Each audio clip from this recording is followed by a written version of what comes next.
महारानी web series देखा होगा आपने, उसमें एक लाइन कही गई थी, जब जब आप बिहार को समझने की कोशिश करेंगे बिहार आपको झटका देता नजर आएगा। कई राज्यों में अपनी सरकार चलाने वाली बीजेपी कई सालों से बिहार में खुद के सीएम बनाने के प्रयास में लगी थी, लेकिन अब ये ख्वाब सच होने जा रहा है। बीजेपी बिहार में अब अपना सीएम बनाने जा रही है। चर्चा का बाजार गर्म है और कयासों का बाजार अथाह फैला है, लेकिन सबसे बड़ा सवाल यही कि आखिर इन सब के बीच बिहार में सीएम का चेहरा कौन होगा। क्या सम्राट के हाथ में पाटलिपुत्र की चाबी होगी या फिर कोई नया चेहरा चौंकाने वाला आएगा। और साथ ही आखिर बीजेपी के 10 सालों का बिहार मास्टर प्लान क्या कहता है। सबसे पहले नमस्कार स्वीकार कीजिए, मेरा नाम आयुष राज द्विवेदी है और आपने देखना शुरू कर दिया है प्राइम न्यूज का डिजिटल प्लेटफॉर्म।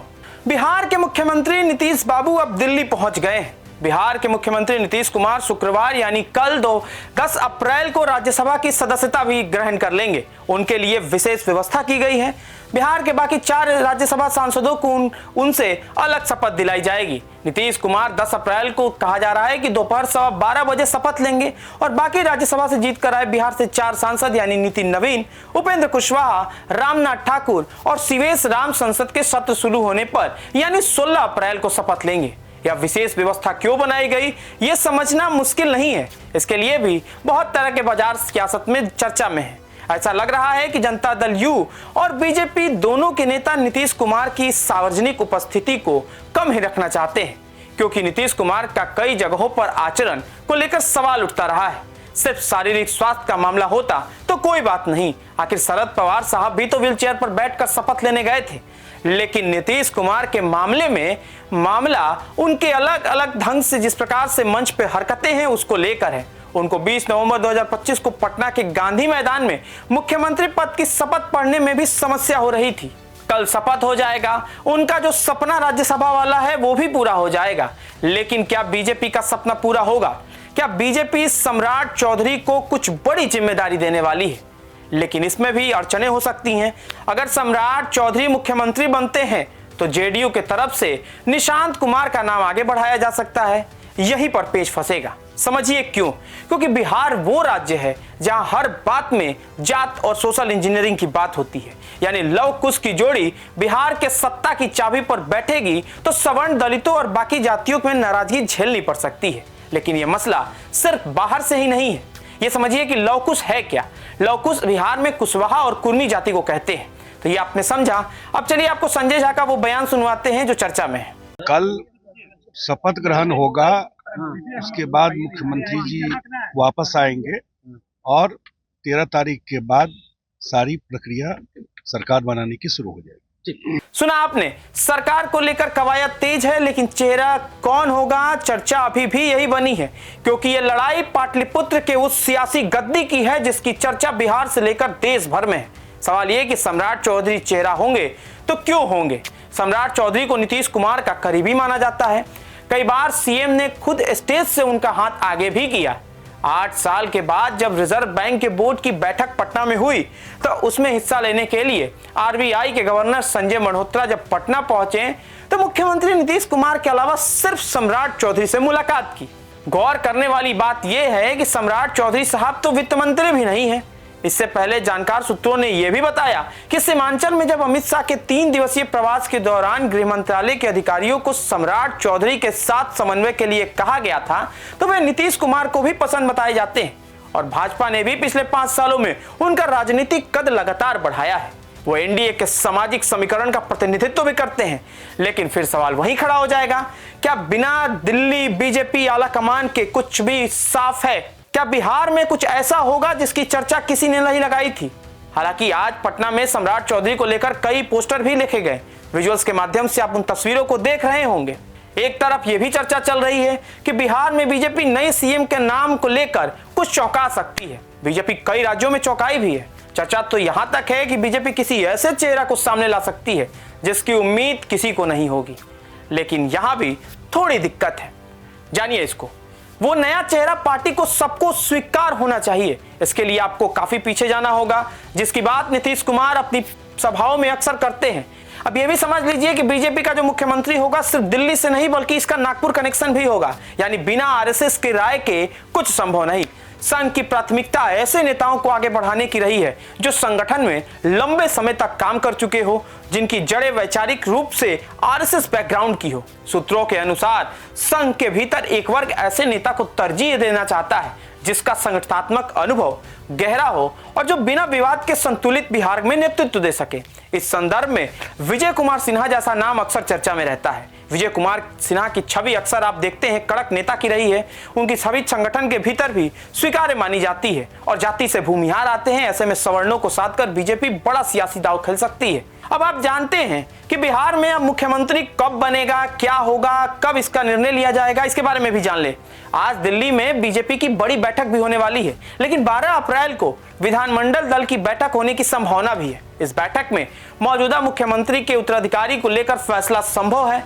यह बैठक बिहार के सत्ता में अगले चेहरे को नाम तय करने को लेकर है। हालांकि उसके पहले दिल्ली में मैंने बताया कि आज बीजेपी की एक हाई लेवल मीटिंग होनी है जिसमें बिहार के अगले मुख्यमंत्री के नाम पर तयशुमा अनुसार मुहर लग जाएगी। बिहार में नई सरकार के शपथ ग्रहण समारोह में कयास ये भी है कि देश के गृह मंत्री अमित शाह के साथ पार्टी के शीर्ष नेता शामिल हो सकते हैं, यानी अब बिहार को नया मुख्यमंत्री जल्द मिलने वाला है। अब यह भी जान लें कि बीजेपी के अंदर कब कब नामों को लेकर विरोध हुआ है बिहार में। जब सुशील कुमार मोदी बिहार में उप मुख्यमंत्री बनने वाले थे तो भी विरोध हुआ था। ये बात नवंबर 2005 की है। लालू यादव के राज को उखाड़कर एनडीए ने नीतीश कुमार की अगुवाई में बम पर जीत दर्ज कर ली। इसके बाद नीतीश कुमार बतौर सीएम तय किए गए चेहरा के तौर पर। बीजेपी ने इसी दौरान दिग्गज सुशील कुमार मोदी को बिहार का उप मुख्यमंत्री घोषित कर दिया। तारीख तो याद नहीं, लेकिन देर शाम के समय बीजेपी ऑफिस के बाहर इसका पूरा विरोध किया गया। नारेबाजी शुरू हो गई, हालात मारामारी तक पहुंचने लगी थी। किसी तरह से बड़े नेताओं ने मोर्चा संभाला और पहले माहौल को शांत कराया। फिर पार्टी में सुशील कुमार मोदी को लेकर एक राय बनी और तब जाकर बिहार में सुशील कुमार मोदी के विरोधी नेता और कार्यकर्ता शांत हो गए। अब ये समझिए कि आखिर बीजेपी सम्राट चौधरी के नाम से इतना कतरा क्यों रही है। जिस नाम को लेकर चर्चा इतना है उसमें संशय क्यों? क्या बीजेपी को फिर से नवंबर 2005 वाला डर है? क्या सुशील मोदी के साथ जो 2005 में हुआ उसका डर अब सम्राट चौधरी को लेकर भी उठ रहा है? सम्राट चौधरी तो वैसे भी राजद से जदयू होते हुए भाजपा में आए हैं, यानी 3 पार्टियों की गोलबंदी कर भाजपा में। ऐसे में उन्हें सीधे सत्ता की कुर्सी देने पर क्या बीजेपी को पार्टी के अंदर ही बड़े विरोध का डर सता रहा है? खैर, ये सब कुछ सवाल है। माना जा रहा है कि बीजेपी का हाईकमान यानी दिल्ली से जिस नाम पर मुहर लगा देगा वही असल सत्य हो जाएगा।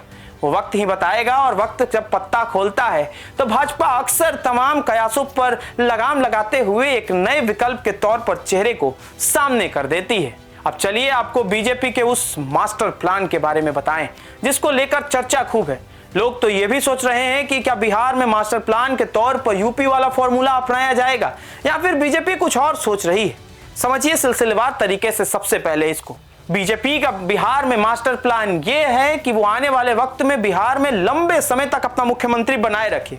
ऐसे में भाजपा को कई बड़े फैसले लेने पड़ सकते हैं।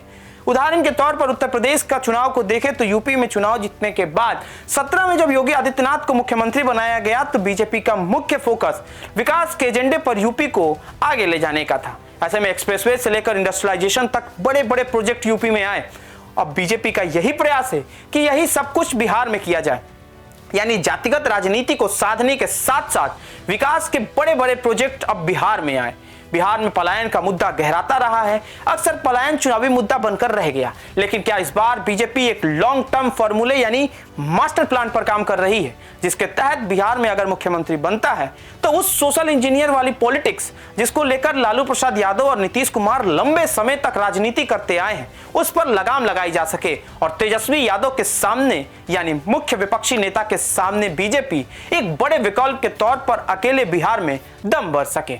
तो ये बिहार में बीजेपी का मास्टर प्लान आपने जाना और बिहार की पॉलिटिक्स का मौजूदा स्थिति को जाना। अब तो बस महज कुछ दिनों का वक्त बचा है, यानी 14 अप्रैल जो खरवास का दिन बताया जा रहा है। इसके बाद किसी भी दिन बिहार का नया मुख्यमंत्री का ताज किसके सिर पर सजेगा इस नाम की घोषणा हो जाएगी। लेकिन यह घोषणा बीजेपी के लिए स्वर्णिम काल की उस महत्वपूर्ण बिंदु की तरह है जिस पर बीजेपी लंबे अंतराल से इंतजार कर रही थी।